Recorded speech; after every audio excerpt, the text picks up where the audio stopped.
Assalamualaikum warahmatullahi wabarakatuh.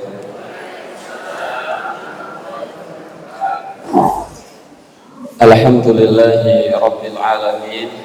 Alhamdulillahi ala ihsanih wa syukru lahu ala taufiqihi wa imtinanih. Asyhadu an la ilaha illallah wahdahu la syarika lahu ta'ziman li sya'nih wa asyhadu anna Muhammadan abduhu wa rasuluh da'iyan ila ridwanih. Allahumma salli wa sallim wa barik ala nabiyyina Muhammad wa ala alihi wa ashabihi wa ikhwani. A'udzu billahi minasy syaithanir rajim. Ya ayyuhalladzina amanu taqullaha haqqa tuqatih wa la tamutunna illa wa antum muslimun.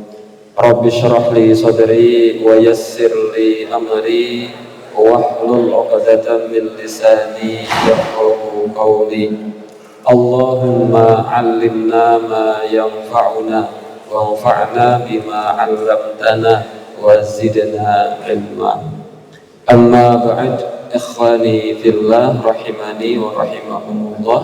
Bapak Ibu yang semoga senantiasa dirahmati oleh Allah Subhanahu wa taala.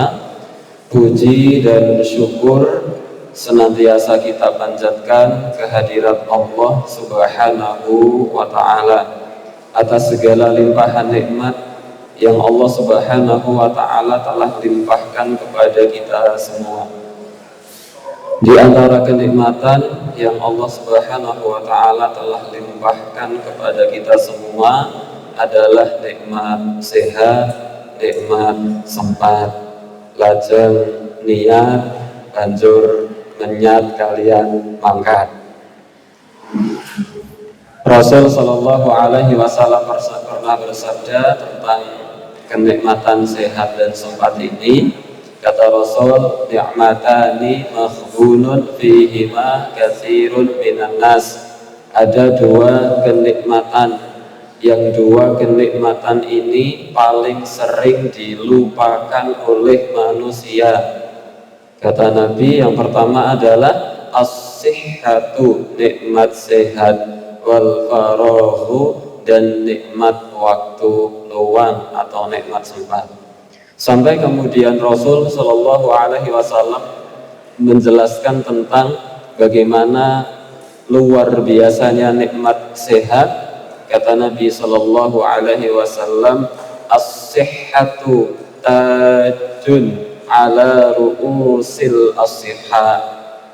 Kesehatan itu ibarat sebuah mahkota huluk yang dipakai di atas kepala orang-orang yang sehat. Kesehatan itu ibarat sebuah mahkota, yang mahkota ini dipakai oleh orang-orang yang sehat.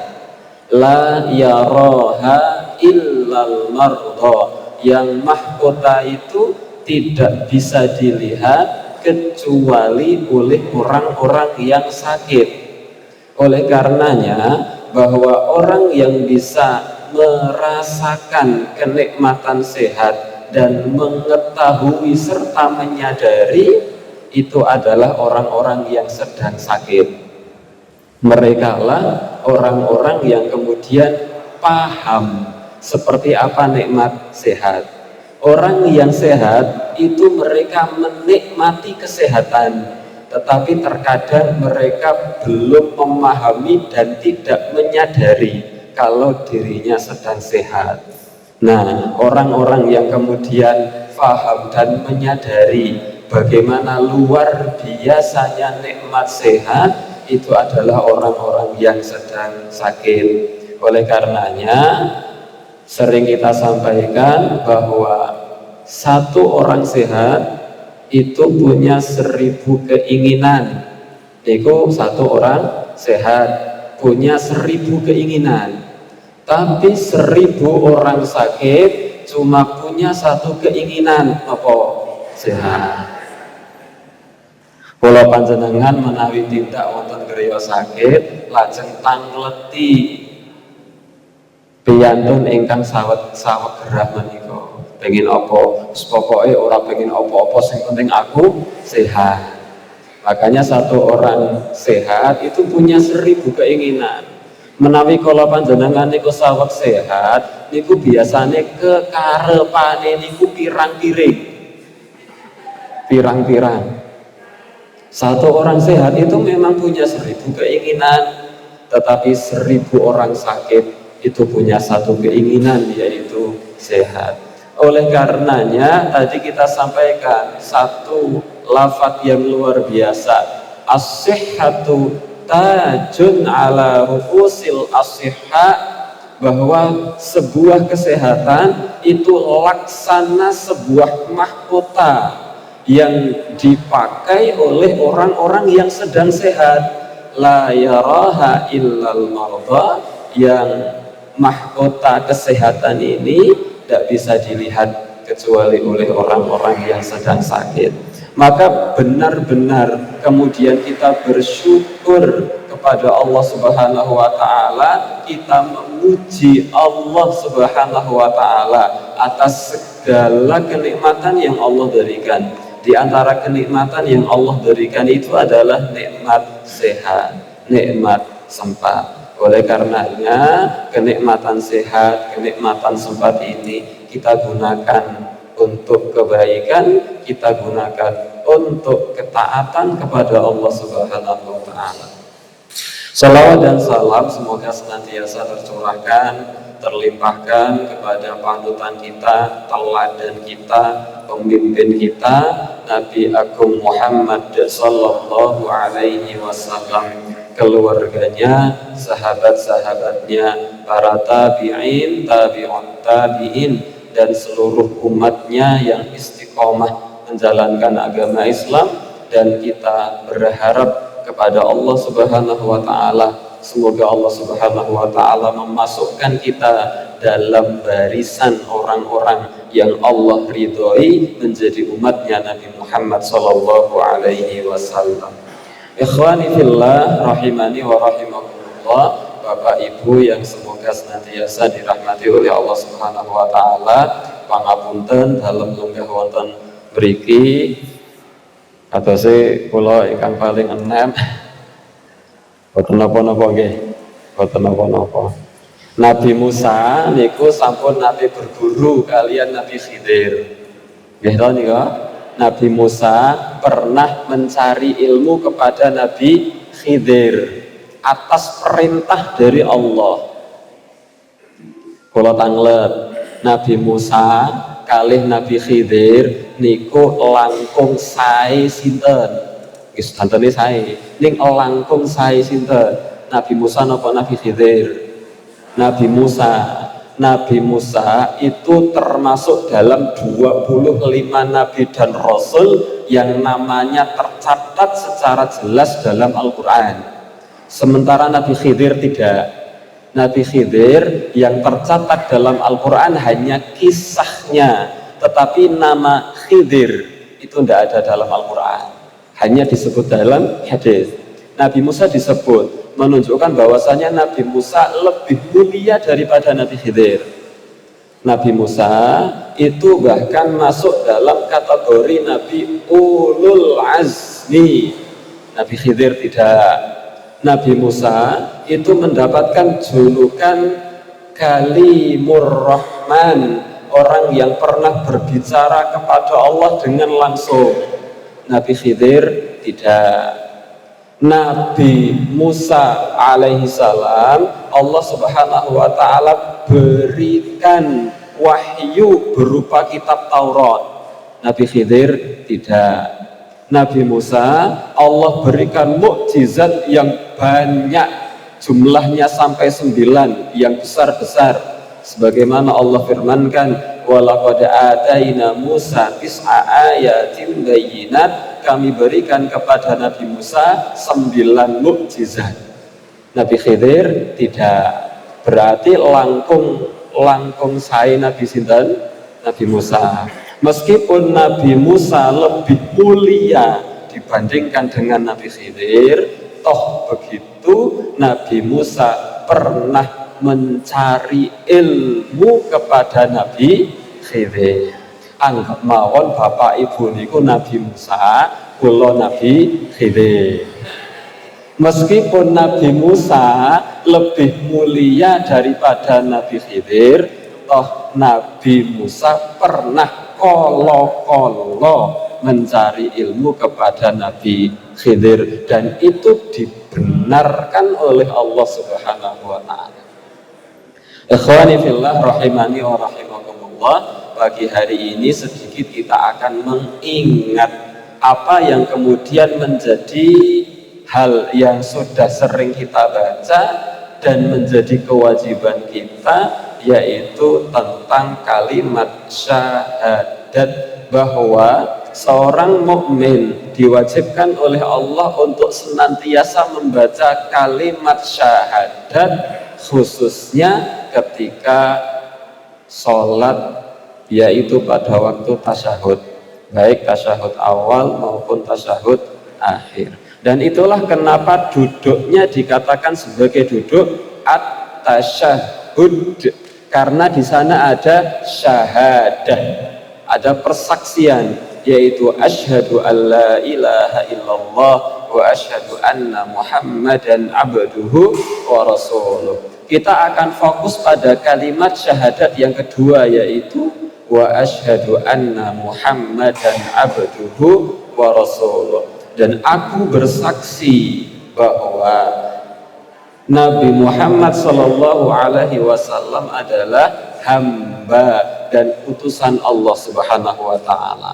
Nah, kita akan sedikit kemudian mengingat kembali, memurajaah kembali bagaimana dan siapa Nabi Muhammad sallallahu alaihi wasallam, seperti apa keutamaan Nabi Muhammad sallallahu alaihi wasallam dibandingkan dengan nabi-nabi yang lain, sampai-sampai kemudian kita dianjurkan dan diwajibkan untuk membaca kalimat syahadat, persaksian bahwasanya Nabi Muhammad itu adalah hamba dan utusan Allah. Siapa Nabi Muhammad dan apa keutamaan Nabi Muhammad sallallahu alaihi wasallam dibandingkan dengan nabi yang lain. Nah, ikhwani fillah, Bapak Ibu rahimani wa rahimakumullah, kita akan membahas dari sisi itu, keutamaan nabi kita, yaitu Nabi Muhammad sallallahu alaihi wasallam dibandingkan dengan nabi-nabi yang lain. Sampai kemudian Allah Subhanahu wa taala mengkhususkan Nabi Muhammad untuk kita senantiasa bersolawat kepada beliau. Allah Subhanahu wa taala berfirman dalam Al-Qur'an, yang ayat ini sering dibaca oleh para khatib ketika khutbah Jumat. Innallaha wa malaikatahu yusalluna 'alan nabiyyi ya ayyuhalladzina amanu sallu alaihi wa sallimu taslima. Sesungguhnya Allah dan para malaikatnya itu bersolawat kepada Nabi, bersolawat kepada Nabi Muhammad sallallahu alaihi wasallam. Allah dan para malaikat itu bersolawat kepada Nabi. Ya ayyuhalladzina amanu, wahai orang-orang yang beriman, sallu alaihi, bersolawatlah kalian semua kepada Nabi. Wasallimu taslima, dan ucapkanlah salam kepada Nabi dengan sebenar-benarnya salam. Solawat dan salam. Makanya ketika disebut nama Nabi Muhammad, kita disunnahkan untuk membaca sallallahu alaihi wasallam. Adapun ketika disebut Nabi yang lain, tidak ada.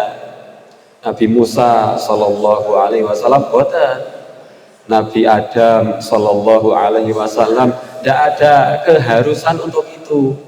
Tetapi ketika disebut nama Nabi Muhammad, maka kita mengatakan sallallahu alaihi wasallam. Semoga salawat, semoga Allah memberikan salawat dan salam kepada Nabi Muhammad sallallahu alaihi wasallam. Ikhwani fillah rahimani wa rahimakumullah, bagaimana kemudian mulianya Nabi Muhammad Sallallahu Alaihi Wasallam. Maka kita akan melihat seperti apa keistimewaan Nabi Muhammad Sallallahu Alaihi Wasallam dibandingkan dengan nabi-nabi yang lain. Kita ambilkan dari kitab Usul Al-Iman yang dikarang oleh Nukhbah Minal Ulama. Yang pertama, keutamaan atau keistimewaan nabi kita, yaitu Nabi Muhammad Sallallahu Alaihi Wasallam, dibandingkan dengan nabi-nabi zaman dulu. Keistimewaan nabi kita, yaitu yang pertama adalah umumu risalatihi likafatis tsaqalaini, keumuman risalah Nabi Muhammad Sallallahu Alaihi Wasallam kepada dua makhluk minal jinni. Yang pertama adalah bangsa jin, wal insi, dan yang kedua adalah bangsa manusia.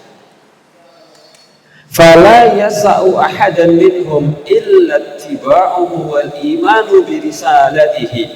Oleh karenanya tidak ada alasan bagi manusia dan bagi jin untuk tidak mengikuti risalah Nabi Muhammad Sallallahu Alaihi Wasallam. Ini keistimewaan yang pertama Nabi Muhammad, Nabi kita, bahwa Nabi Muhammad Sallallahu Alaihi Wasallam itu ternyata risalahnya, wahyunya, syariatnya itu ditujukan untuk dua makhluk. Yang pertama adalah bangsa manusia, yang kedua adalah bangsa jin, dan untuk semua kalangan dan semua umat. Berbeda dengan nabi-nabi zaman dulu. Nabi-nabi zaman dulu itu Allah Subhanahu wa Ta'ala utus mereka hanya untuk umatnya saja. Sebagaimana Allah Subhanahu wa Ta'ala berfirman tentang Nabi Musa atau Nabi Isa, wa rasulan ila bani Israel. Nabi Musa, Nabi Isa itu diutus hanya untuk Bani Israel saja. Ini nabi-nabi zaman dulu. Nabi Lut Allah Subhanahu wa Ta'ala utus hanya untuk kaum Sodom. Nabi Ibrahim hanya Allah utus untuk 3 kaum, kaum Babilonia, kaum yang sekarang menjadi Palestina, dan kaum yang sekarang menjadi Mesir. Itu adalah wilayah kaumnya Nabi Ibrahim alaihissalam. Dan masing-masing Nabi punya umatnya sendiri-sendiri dan terbatas pada umat itu saja. Sehingga kalau ada umat lain melihat di umat yang lain ada Nabi, maka umat ini tidak wajib untuk mengikuti Nabi di umat yang lain. Contoh misalnya riyen iku enten Nabi Ibrahim.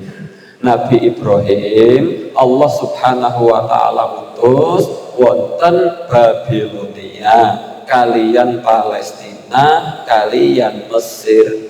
Niku zaman Nabi Ibrahim. Pas zaman menika niku wonten kaum Sodom, wonten nabi namine Nabi Lut. Niku satu zaman kalian Nabi Ibrahim. Maka umatnya Nabi Ibrahim itu tidak punya kewajiban untuk mengikuti umatnya Nabi Lut. Dan umatnya Nabi Lut tidak punya kewajiban untuk mengikuti Nabi Ibrahim. Begitu pula Nabi Ibrahim tidak punya kewajiban untuk mendakwai umatnya Nabi Lut. Dan Nabi Lut tidak punya kewajiban untuk mendakwai umatnya Nabi Ibrahim. Pramila menawi Bapak Ibu apa buka malih buku-buku sejarah Islam teng mriko dipun serat bilih kaum Sodom. Kaum Sodom itu menjadi kaum yang dulu penyuka sesama jenis. Makanya orang zaman sekarang mengatakan perilaku kaum Sodom, karena satu tempatnya bernama Sodom. Itu nama daerah bernama Sodom. Ini wilayah dakwahnya Nabi Lut alaihissalam. Ketika Allah hendak menghancurkan kaum Sodom atas perbuatan kejinya mereka, Allah utus malaikat untuk membalikkan kota Sodom. Sebelum malaikat datang ke kaum Sodom, ahli sejarah kemudian telah mencatat berdasarkan riwayat-riwayat bahwa malaikat yang Allah utus untuk menghancurkan kaum Sodom ini terlebih dahulu singgah kepada Nabi Ibrahim alaihissalam untuk satu keperluan, dan kemudian Nabi Ibrahim bertanya kepada malaikat hendak kemana, dan kemudian malaikat menjelaskan bahwa mereka diutus untuk menghancurkan kaum Sodom, kaumnya Nabi Lut. Maka Nabi Ibrahim namung saged nyumanggakake, tidak punya hak Nabi Ibrahim kemudian mbok kose didakwahi karo Nabi Lut ora mempan tak jajal aku rono, mboten. Karena memang Nabi Ibrahim itu wilayah dakwahnya hanya di Babilonia, Palestina kalian Mesir. Pindah awalnya di Babilonia, selesai mendakwai Namrud, kemudian pindah ke Palestina, kemudian setelah itu pindah ke Mesir dan balik lagi ke Palestina. Ini wilayah dakwahnya Nabi Ibrahim. Dan Nabi Lut di tempat yang lain, masing-masing punya umat sendiri-sendiri. Makanya Allah Subhanahu wa taala berfirman, "Walaqad ba'atsna fi kulli ummatir rasulah." Kami utus pada satu umat itu satu rasul. Kami utus untuk masing-masing umat satu orang rasul. Ikhwani fillah rahimani wa rahimakumullah, ini zaman dulu, zaman Nabi sebelum Nabi kita.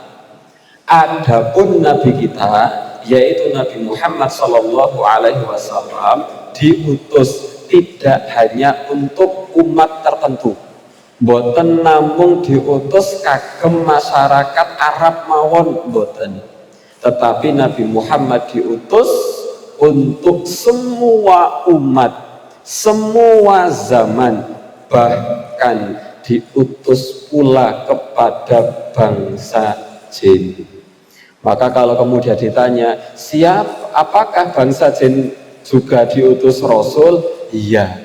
Siapa nama Rasulnya? Muhammad sallallahu alaihi wasallam.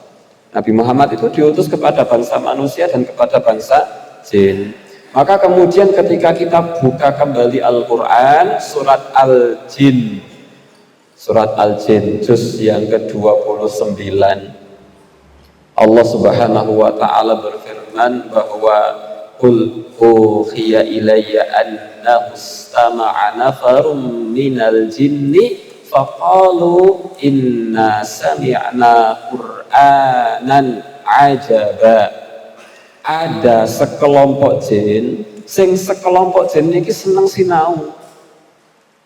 Terus menawi zaman Nabi Muhammad kalian para sahabat niku saweg maos Al-Qur'an, niku enten kelompok-kelompok jin ingkang remen mirengake bacaan Al-Qur'an menika.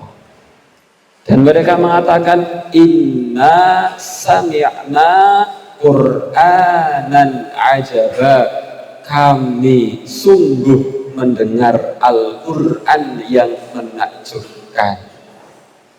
Ini bangsa jin itu juga mencari ilmu, mengikuti syariat Nabi Muhammad SAW.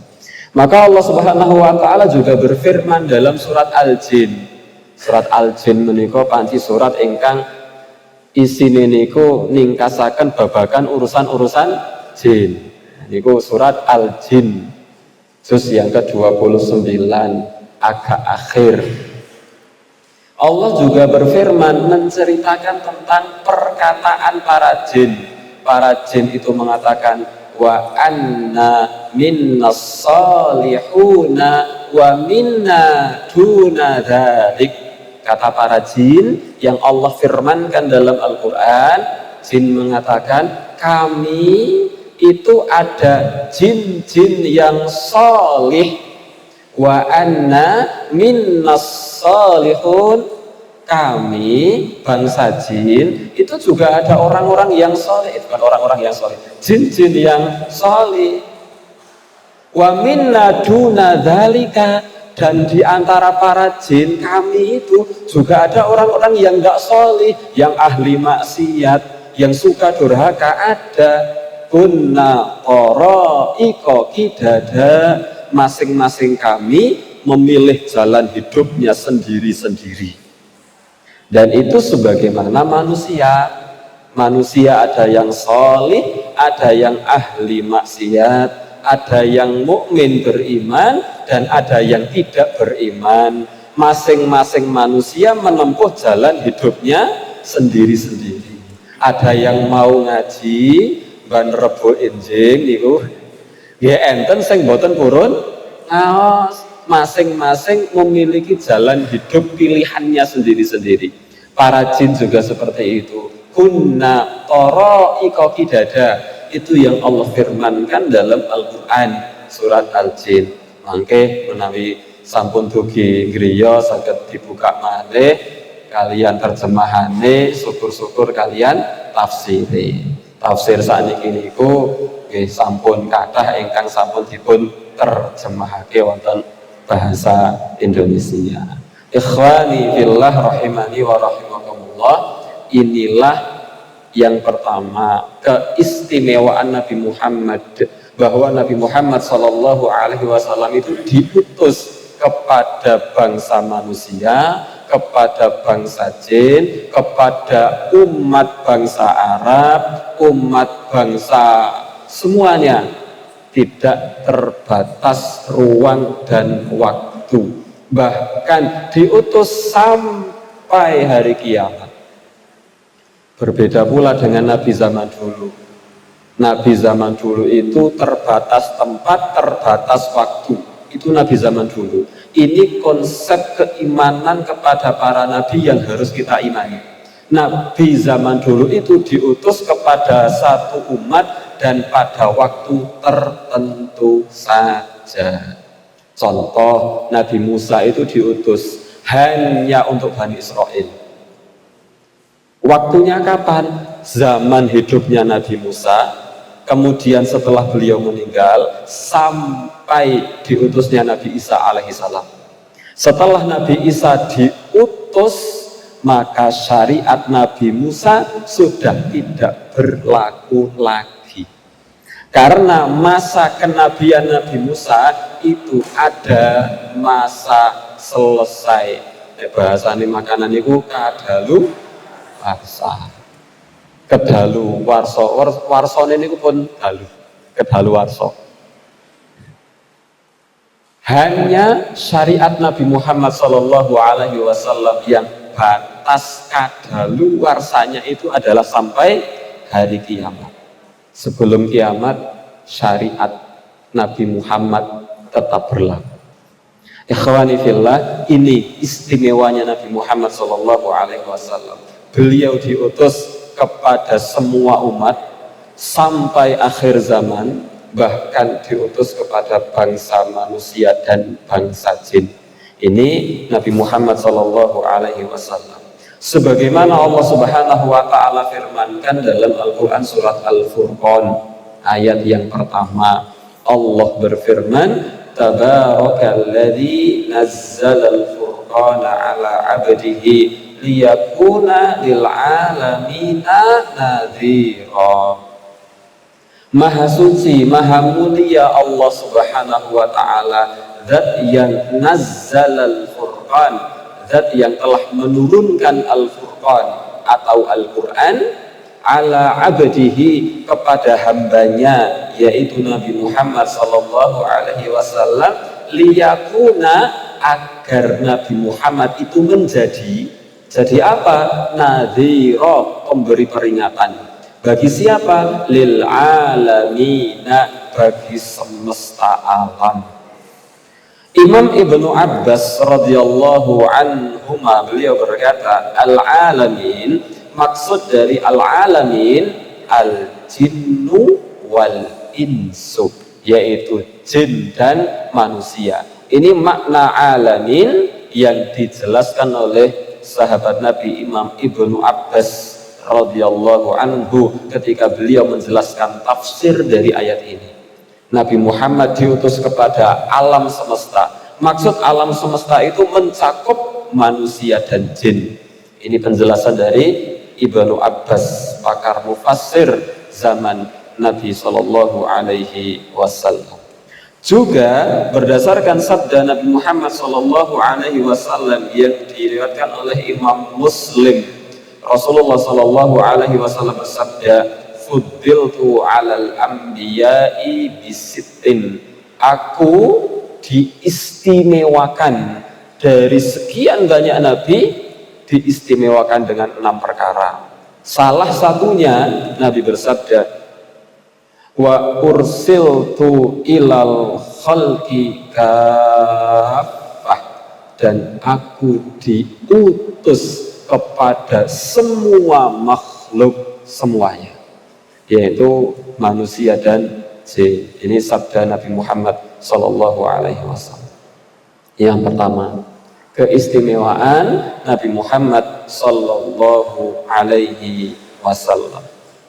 Kemudian yang selanjutnya, di antara keistimewaan Nabi Muhammad Sallallahu Alaihi Wasallam adalah annahu khatimul anbiya'i wal mursalin, bahwasanya Nabi Muhammad itu dibandingkan dengan nabi-nabi yang lain, keistimewaan beliau adalah beliau itu menjadi penutup para nabi, di mana sebelum-sebelumnya belum pernah ada penutup para nabi. Penutup para nabi itu baru ada, yaitu Nabi Muhammad Sallallahu Alaihi Wasallam.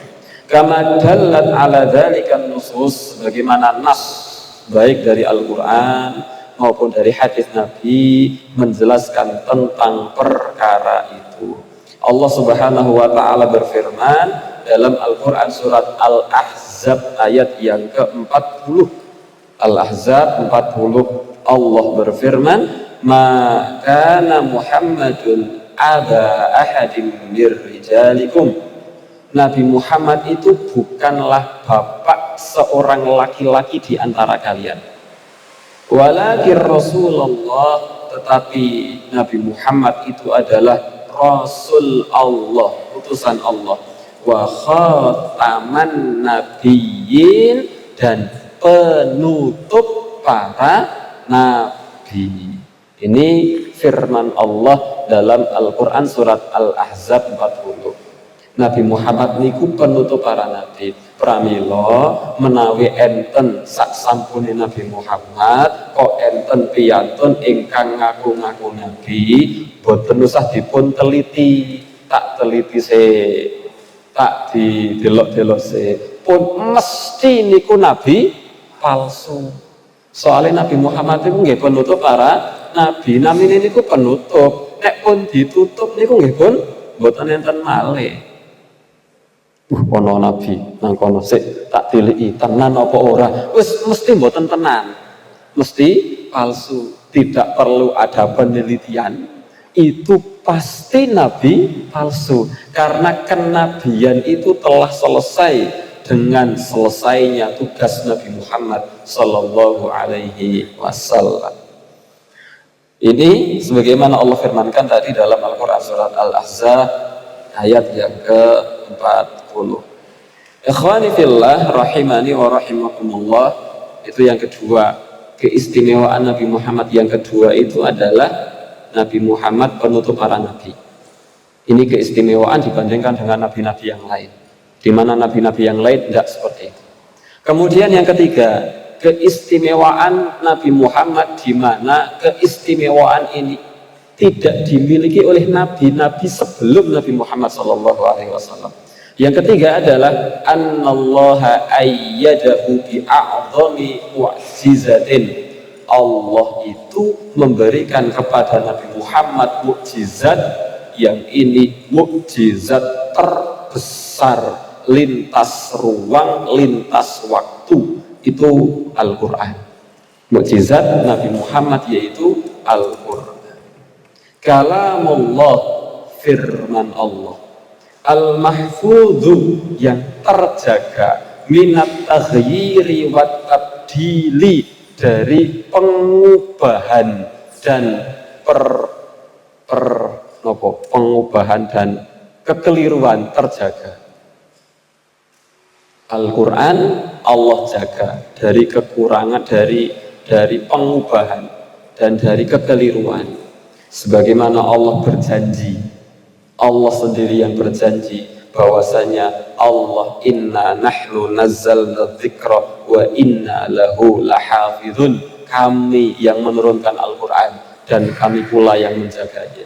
Maka Al-Quran sejak Bismillahirrahmanirrahim, Alhamdulillahirabbil alamin, Ar-Rahmanirrahim, sampai terakhirnya minal jinnati wan nas, ingkang kula panjenengan waos nggih niku Al-Quran persis kali Al-Quran wonten zaman Nabi Muhammad sallallahu alaihi wasallam niku persis. Adapun tentang qiraah, perbedaan cara baca itu memang ada, tetapi bahwa Al-Qur'annya sama sejak mulai dari Al-Fatihah sampai An-Nas niku sami kalian Al-Qur'an ingkang wonten zaman Nabi Muhammad sallallahu alaihi wasallam. Yang berbeda hanya cara baca, yang kemudian sering dikenal dengan ilmu qiraah sab'ah, cara membaca Al-Qur'an dengan 7 macam cara. Ikhwani fillah, Bapak Ibu rahimani wa rahimakumullah, ini Al-Quran al-baqi fil ummati, yang akan tetap abadi ila an ya'danallahu biraf'ihi ilaih, sampai suatu waktu nanti di mana Allah akan mengangkat Al-Quran dan menghilangkan Al-Quran, yaitu ketika menjelang hari kiamat. Tapi sebelum kiamat Al-Quran akan tetap ada dan akan tetap bisa dinikmati. Itu mukjizatnya Nabi Muhammad yang luar biasa. Ngenten maksudnya ngenten. Contoh Nabi Musa ini mukjizatnya apa? Kathah wae nggih, enten 9. Salah satunya adalah tongkat. Misalnya niki, mboten niki pulpen. Misalnya tongkat zaman Nabi Musa niku riyen, zaman Nabi Musa niku gadah mukjizat namine asa, tongkat niku menawi dipun tuthuke teng laute belah dados merdu. Tongkate Nabi Musa niku menawi dituthuke teng watu niku watune muncrat itu napa? Memancar air. Kata Allah Subhanahu wa taala, idrib bi'asakal hajar fanfajarat minhu 12 aina. Maka dari batu itu memancar 12 pancuran air. Niku mukjizate Nabi Musa alaihissalam, niku tongkat. Kalau tanggelan tongkate Nabi Musa sakniki teng pundi? Napa tasih enten? Pun boten enten. Artinya mukjizat Nabi Musa yang berupa tongkat niku nggih namung enten pas zaman Nabi Musa. Sakniki pun boten enten mukjizate. Artinya mukjizatnya terbatas tempat, terbatas ruang, terbatas waktu. Pun sakniki pun boten enten dan tidak bisa kita nikmati. Mbok yo janjane isih ana tongkate Nabi Musa, ramak dadak tuku pam banyu wis teko loro watu duduk watune enten toyone. Andai iki namung andai tongkate Nabi Musa teng mriki kok enten, sakniki niku enten, teng ngajenge kula panjenengan sedaya niku teng mriki niki. Misal niku kok enten tongkate Nabi Musa, nggih sakniki nggih dados tongkat kemawon, namung dados tongkat. Kula panjenengan estu yakin, yakinnya tidak mungkin bisa menggunakan tongkat itu. Gajal nang parang kritis tak duduk iso dadi dalan tekan Australia apa ora misalnya, yakin mboten saged. Kenapa? Tongkat itu hanya berlaku pada zaman Nabi Musa dan hanya untuk Nabi Musa. Andai enten Bani Israel zaman menika Nabi Musa mbok tak ngampil ngono niku to, jur diambil tenanan digajal tutuke, yakin seyakin-yakinnya mboten saged.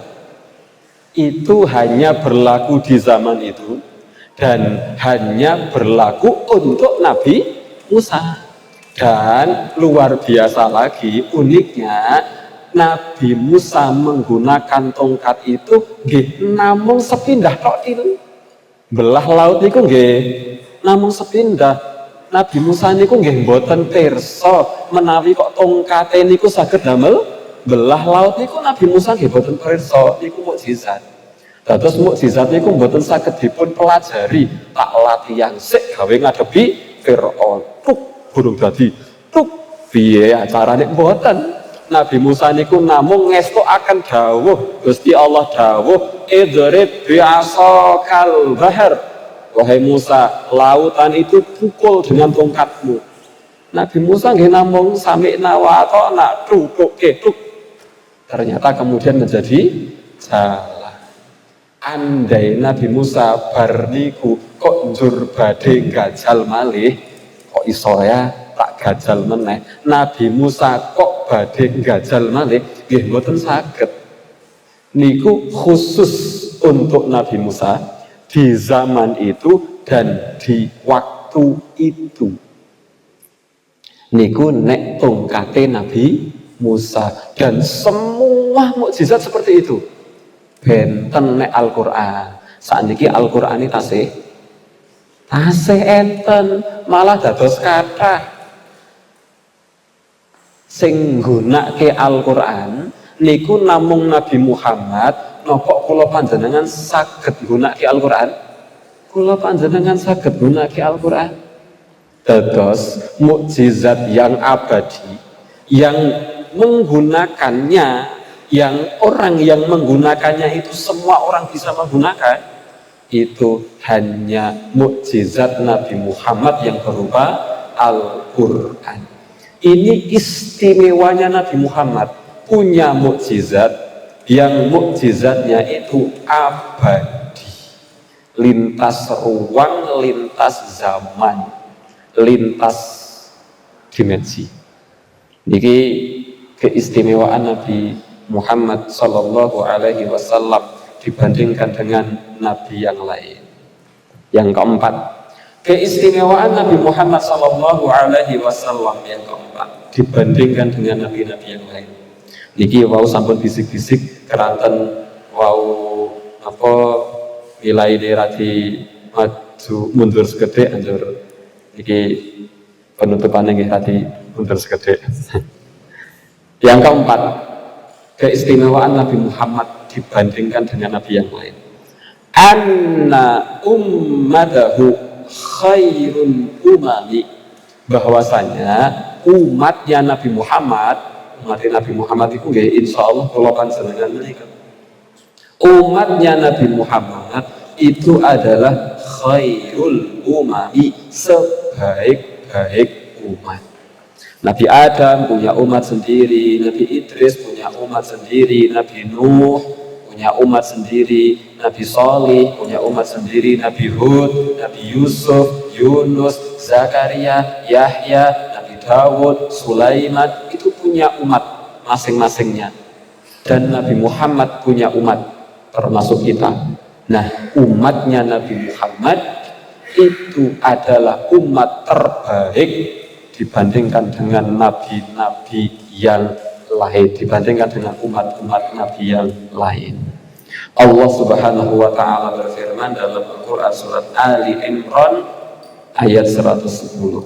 Ali Imran sanes Al Imran ingkang leres Ali Imran. Ali niku artose keluarga, Imran Imran. Ali Imran artinya keluarga Imran. Ali sanes Ali Imran. Nek Al-Baqarah leres Al sanes Ali. Al-Baqarah niku leres. Nek Ali Baqarah artinya dadi elek. Ali niku keluarga, Baqarah niku sapi. Ali Baqarah berarti keluargane sapi. Bahasa Arab niku unik. Ali bentene niku namung kali li niku artosipun benten. Ali Imran keluarga Imran. Dalam Al-Qur'an surat Ali Imran ayat 110 Allah berfirman, kuntum khaira ummatin ukhrijat linnas. Kalian semua umatnya Nabi Muhammad SAW itu adalah sebaik-baik umat. Kuntum khaira ummatin. Kalian itu adalah sebaik-baik umat. Ini firman Allah. Ukhrijat linnas, yang Allah hadirkan kepada manusia. Ta'muruna bil ma'rufi wa tanhauna 'anil munkar, yang mereka amar ma'ruf, memerintahkan kepada yang baik, wa tanhauna 'anil munkar, dan mencegah dari kemungkaran, wa tu'minuna billah, dan beriman kepada Allah Subhanahu wa taala. Ini kita. Oleh karenanya tidaklah ada umat zaman dulu, baik umatnya Nabi Musa, umatnya Nabi Isa, umatnya Nabi Dawud, yang mereka kok diberi kabar tentang umatnya Nabi Muhammad, melainkan mereka menginginkan menjadi umatnya Nabi Muhammad. Umat-umat zaman dulu, umatnya Nabi Musa, Nabi Sulaiman, Nabi Yusuf, dan seterusnya, ketika diberi kabar bahwa kelak akan ada umatnya Nabi Muhammad, mereka ingin, wah, nek coro aku dadi umatnya Nabi Muhammad. Betapa mulia dan istimewa umatnya Nabi Muhammad. Umat sing paling ragil, sing paling keri to niku umatnya Nabi Muhammad, wongpun boten enten nabi malih, tetapi yang paling mulia, paling utama.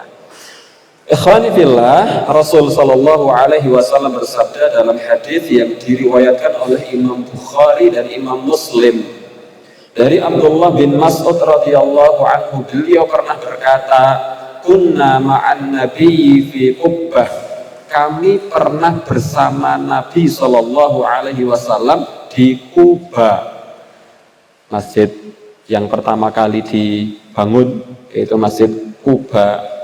Faqala, maka kemudian Rasul bersabda kepada para sahabat, atardawna an takunu rubu ahlil jannah. Wahai para sahabat, mau ndak kalau kalian semua, yaitu umatnya Nabi Muhammad sampai hari kiamat itu, menjadi 1/4 penghuni surga, mau ndak? Ini kata Rasul kepada para sahabat.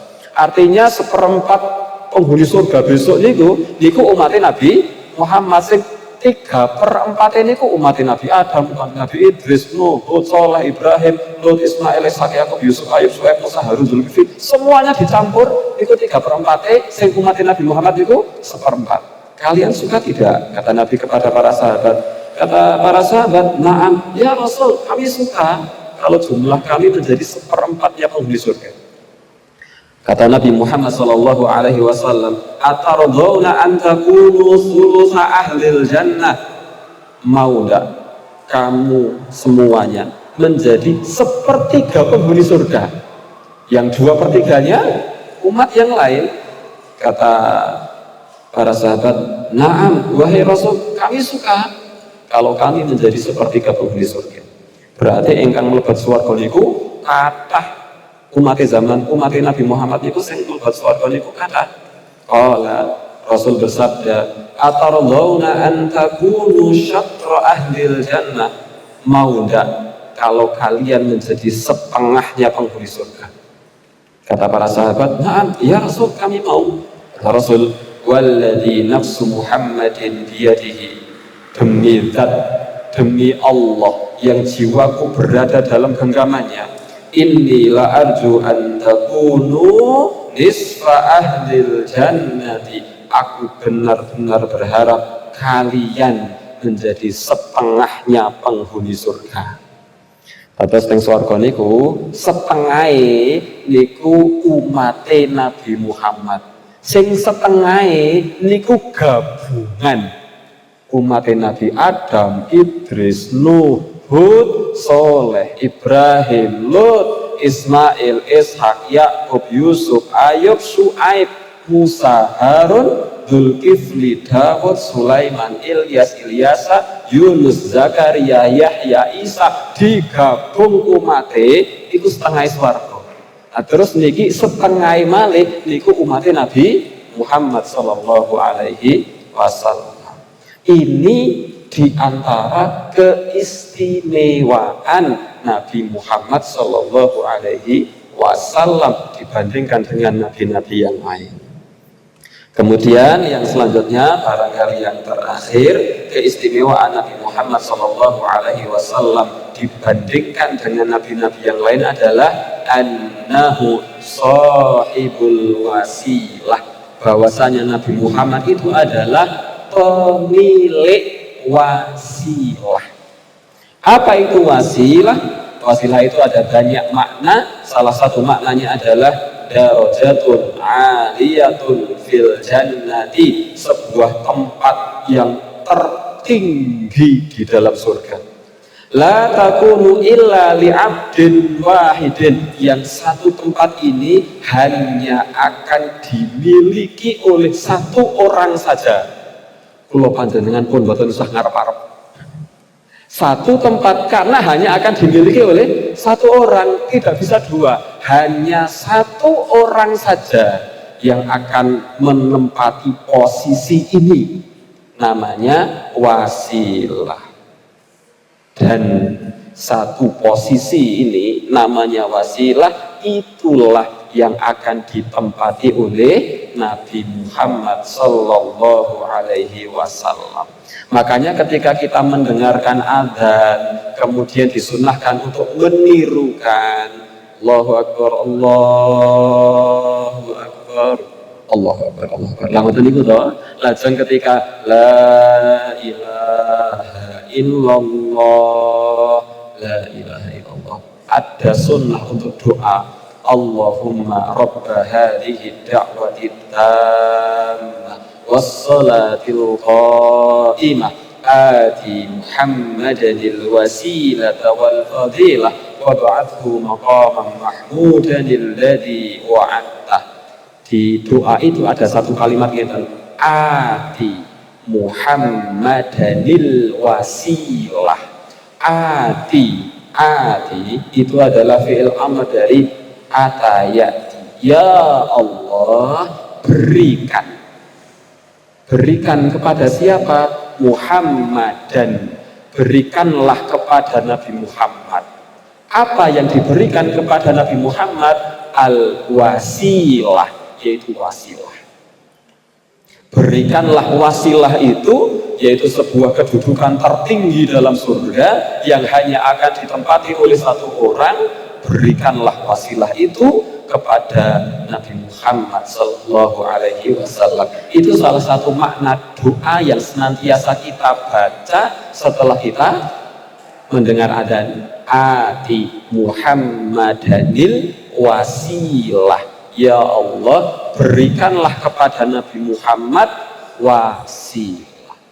Rasul sallallahu alaihi wasallam menjamin orang yang mendengar adzan kok mau berdoa dengan doa seperti ini, Rasul sallallahu alaihi wasallam bersabda, faman sa'ala li al-wasilah, siapa orangnya yang mendoakan wasilah itu untukku, halat lahu syafa'ah, dalam riwayat yang lain halat lahu syafa'ati, syafaatku halal bagi orang itu. Bagi siapa? Bagi orang yang mendengar adzan lajeng ndonga Allahumma rabba hadhihi da'wati tammah wassalatil qa'imah ati Muhammadanil wasilata wal fadilah wab'athu maqaman mahmudanil ladzi wa'ata. Orang yang mau membaca doa ini setelah mendengar adzan, Rasul bersabda dalam hadis yang diriwayatkan oleh Imam Muslim, halat lahu syafa'ah. Dalam riwayat yang lain, halat lahu syafa'ati, syafaatku halal bagi orang itu. Pramila menawi sak sampune adzan kok kula panjenengan boten donga niku rugi. Lawang dongane niku enten sak jam, boten sak menit, boten paling-paling 10 detik. Cobi ditung. Allahumma rabba hadhihi da'wati tammah wa salatil qa'imah ati Muhammadanil wasilata wal fadilah wa maqama mahmudanil ladzi wa'ata. 5 detik pun rampung. Jaminane napa? Halat lahu syafaati. Orang itu halal mendapatkan syafaatku. Pramila menawi kula panjenengan pengin nginjing teng akhirat niku angsal syafaat Nabi Muhammad kok njur ndonga bar adzan mawon boten purun niku jarene pengen kon ndonga bar adzan wae ora gelem. Nek pengen niku nggih salah satu caranya adalah jangan males untuk doa. Doane enteng, pendek, simpel, ning jaminannya luar biasa, yaitu mendapatkan syafaat dari Nabi Muhammad sallallahu alaihi wasallam. Nah, Rasul di antara keistimewaan yang dimiliki oleh beliau dibandingkan dengan nabi-nabi yang lain, Rasulullah sallallahu alaihi wasallam itu akan ditempatkan di tempat tertinggi di surga yang hanya akan ditempati oleh satu orang. Posisi itu yaitu namanya wasilah, sebagaimana yang kemudian kita doakan pada saat ketika kita selesai mendengar adzan. Ikhwani fillah rahimani wa rahimakumullah, ini yang bisa kita sampaikan tentang keistimewaan Nabi Muhammad SAW. Semoga dengan itu menambah rasa cinta kita kepada Nabi Muhammad SAW. Ketika kita lebih cinta lagi kepada Nabi Muhammad dengan menjalankan tuntunan Nabi Muhammad SAW, maka kita berharap dengan kita mencintai Nabi Muhammad, kemudian menjalankan tuntunan beliau, menjalankan sunnah beliau, kita kelak akan dikumpulkan bersama Nabi Muhammad SAW. Karena Nabi juga berjanji, anta ma'a man ahbabta, di akhirat nanti kamu akan dikumpulkan bersama orang yang kamu cintai. Kalau kita mencintai Nabi Muhammad dengan cara menjalankan sunnah Nabi Muhammad, maka insya Allah Allah akan mengumpulkan kita bersama Nabi Muhammad Sallallahu Alaihi Wasallam. Sementara Nabi Muhammad itu di swarga kedudukannya tinggi, nopo paling ngadap tinggi. Kalau kita dikumpulkan di sekeliling Nabi, berarti juga posisinya akan menjadi tinggi. Walhamdulillah, wassalatu wassalamu ala rasulillah. Salah dari saya, benarnya dari Allah subhanahu wa ta'ala. Wassalamualaikum warahmatullahi wabarakatuh.